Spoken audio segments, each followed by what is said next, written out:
बच्चों, कैसे हैं आप सब। हमने अपने पिछले ट्यूटोरियल में अपना हिंदी व्याकरण का पाठ 7 संज्ञा के विकार शुरू किया था और जिसमें हमने पढ़ा था कि संज्ञा के विकार 3 भागों में विभाजित हैं, लिंग, वचन और कारक, जिसका लिंग भाग हम पढ़ चुके थे। और आज हमें पढ़ना है वचन। वचन किसे कहते हैं? वचन मतलब जिनसे हमें संख्या का बोध होता है, ठीक है। और हम संख्या का बोध कैसे कर पाते हैं?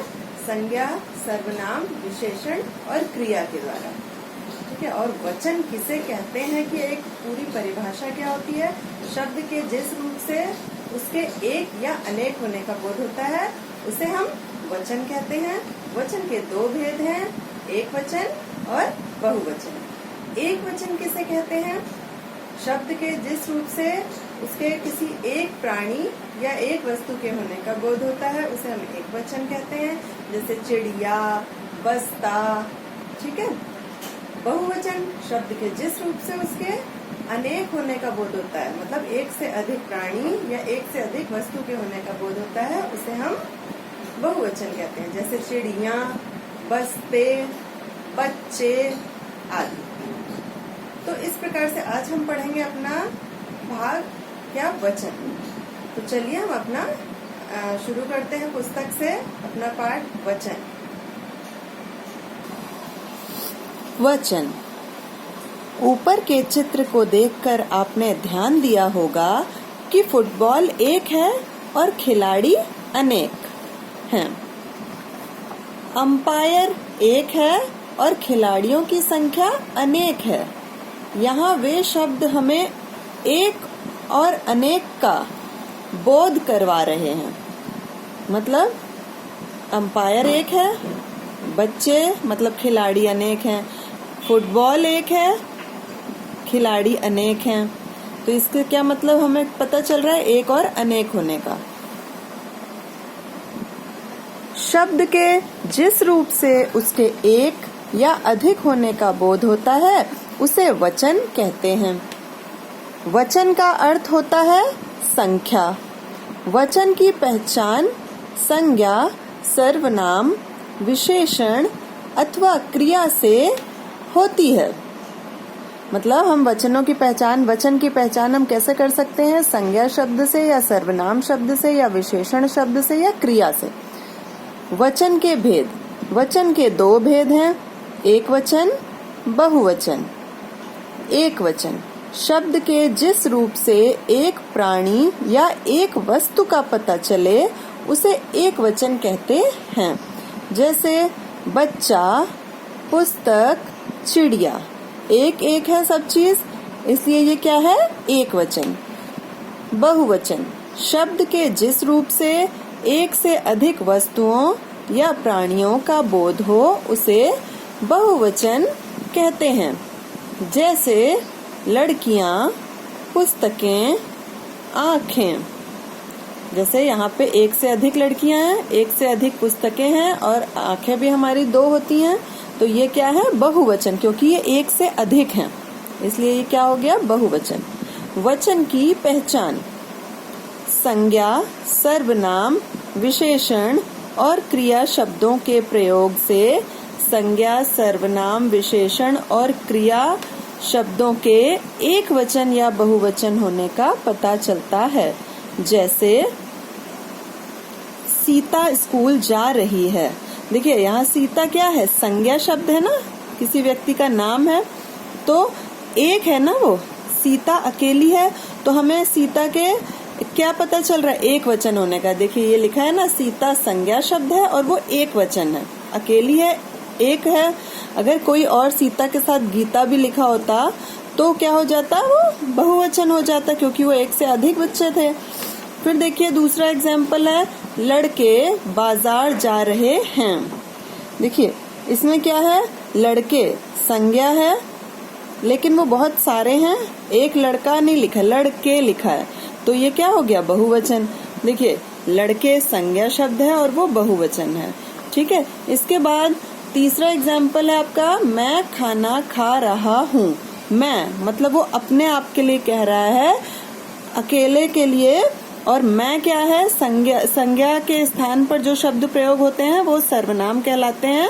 अगर मैं यहाँ कहती कि लड़की खाना खा रही है तो लड़की क्या होता, संज्ञा होता, लेकिन यहाँ है मैं सर्वनाम शब्द है, तो इसमें क्या हो गया, मैं सर्वनाम और वो एक वचन है क्योंकि वो अपने अकेले के लिए कह रहे हैं। नेक्स्ट एग्जाम्पल है फोर्थ, हम मैदान में खेलते हैं। हम क्या हो गया, सर्वनाम शब्द है, लेकिन हम में बहुत लोग आ जाते हैं इसलिए वो क्या हो गया, बहुवचन। हम सर्वनाम शब्द है और वो बहुवचन है। वह गोरा आदमी बोल रहा है। गोरा क्या हो गया, किसी व्यक्ति की विशेषता हो गई ना, गुणवाचक विशेषण हमने पढ़ा था, गोरा, काला, लंबा, मोटा, ये सब क्या हो जाते हैं, गुणवाचक। तो ये क्या है, विशेषण है, ठीक है। और ये एक वचन है क्योंकि गोरा आदमी लिखा है एक के लिए। वे गोरे आदमी बोल रहे हैं। गोरे, अब देखिए यहाँ गोरा था और यहाँ गोरे आदमी, मतलब बहुत सारे हैं।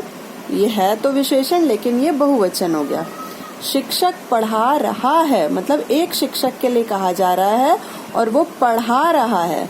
पढ़ा रहा है, देखिए जो आपका हाइलाइटेड वर्ड है उसके अकॉर्डिंग आपको देखना है कि पढ़ाना क्रिया हो गई, तो पढ़ा रहा है क्रिया है, और एक शिक्षक है इसलिए यहाँ क्या हो गया, एक वचन है लिखा है ना, है होता तो वो बहुवचन होता।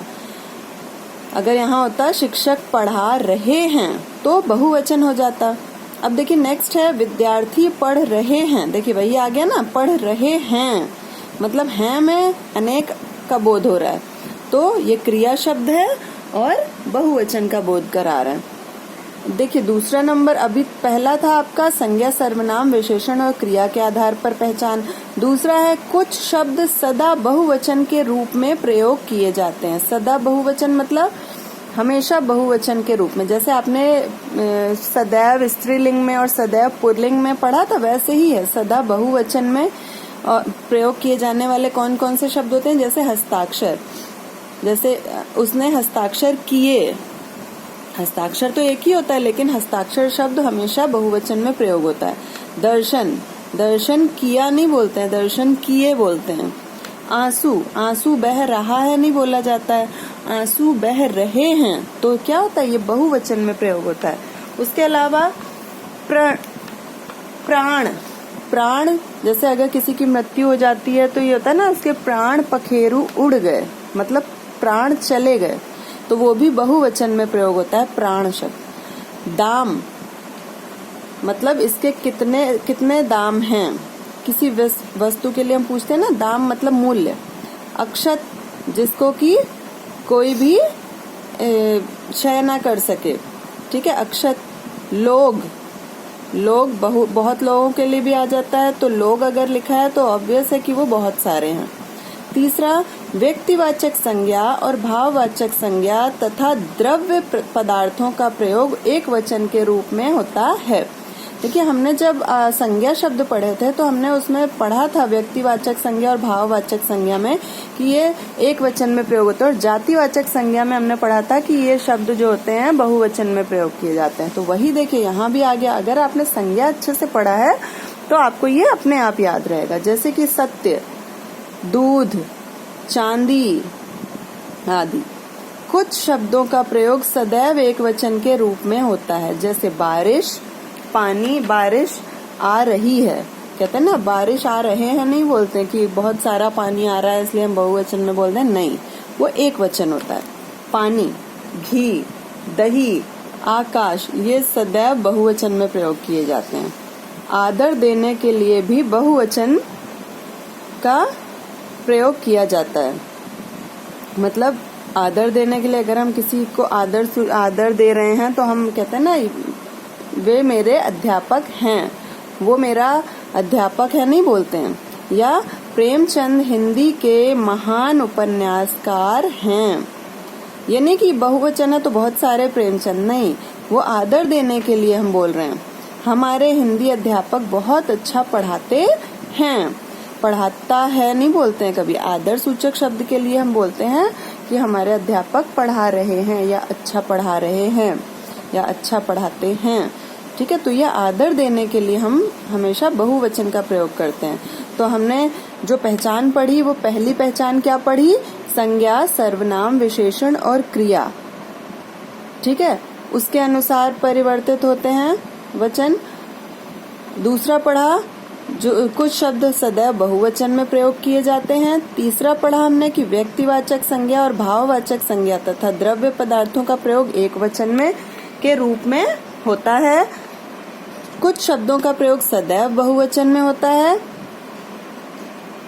भी पढ़ लिया था हमने। फिर कुछ शब्दों का प्रयोग सदैव एक वचन के रूप में होता है।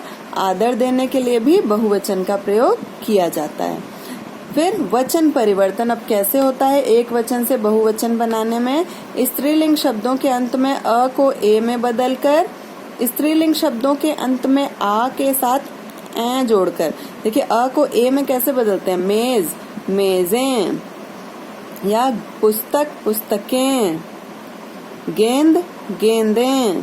स्त्रीलिंग शब्दों के अंत में आ के साथ जो स्त्रीलिंग शब्द होते हैं जिनमें आ की मात्रा होती है उनमें ए जोड़ देते हैं। जैसे कन्या, कन्याएं, माला, मालाएं, अध्यापिका, अध्यापिकाएं। ये सब स्त्रीलिंग शब्द हैं।